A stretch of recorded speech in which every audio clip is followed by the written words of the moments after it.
Think drama on demand, with episodes lasting minutes on platforms built for the scroll. Why do I get the feeling someone's watching me? Microdramas, or duanju, are short-form video series made to be watched on a phone. With rapid twists and over-the-top storylines, they've become addictive viewing in China. 抢什么抢 Like love triangles and secret lives. Almost 12. Andrea, wait! Or an assistant who transforms into a kitten. Wait, I can't go with him. These snack-sized videos are part of a $14 billion juggernaut in China.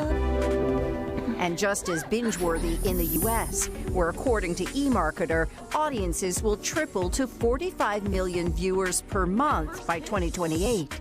Here, the vertical industry has its own booming ecosystem of studio factories like this, catering to production with an assembly line of ready-made sets. It's not just the plot twists that are moving fast, so is production, with crews able to move between time periods and transport people to different scenes all under one roof.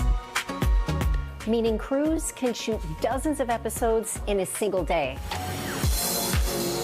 But earlier this year, a new player entered the picture and started to change everything. Artificial intelligence is transforming how microdramas are now being written, produced, even performed. Tens of thousands of AI-only titles are being added to platforms every month. People who watch mini drama, actually, they can easily change to watch AI mini drama. And they don't care. They don't make the distinction between real people and AI characters. Most of them, they don't care.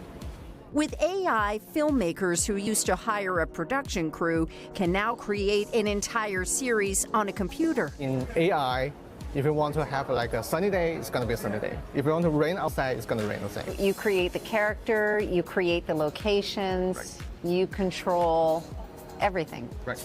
Yeah, as long as you have the image in your head. If AI-generated actors like Tilly Norwood point to entertainment's future, China's microdrama industry is showing how quickly it's unfolding.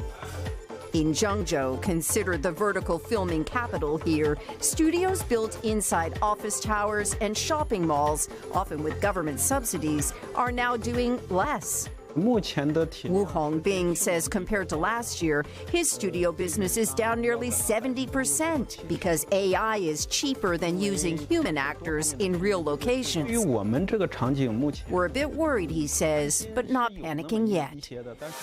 American actor Anina Net was in China for a few years of the microdrama boom. Suddenly now, boom, everything is AI. Everybody's sitting home. Everybody is thinking, how is this going to go forward? It's not to say that AI has completely erased the need for live action here. Actor Liu Yang says his work is picking up. I think as long as phones exist, things like short videos will always have an audience, he says. Like a microdrama itself, AI could be delivering the industry's biggest plot twist yet, unfolding in real time, its ending still unwritten.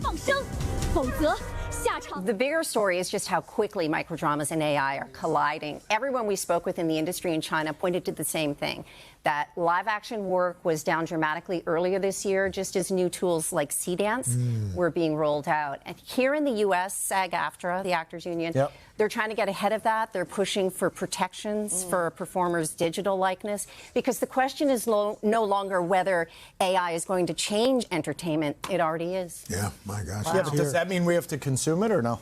Well, I guess a lot of people are, right? It's putting it in the palm of people's hands that seems to be fueling the binge-worthy approach. You just watched a bunch of it, didn't you? I did. I did some research. I thought I'd be prepared for this, and then I realized I just wasted 3 minutes of my life and about $30 paying for it. At least it was only 3 minutes. Yes, exactly. Yes, yeah. Janice, so good to have you Thank here. you, Great to be here. Thanks so much. Thank you.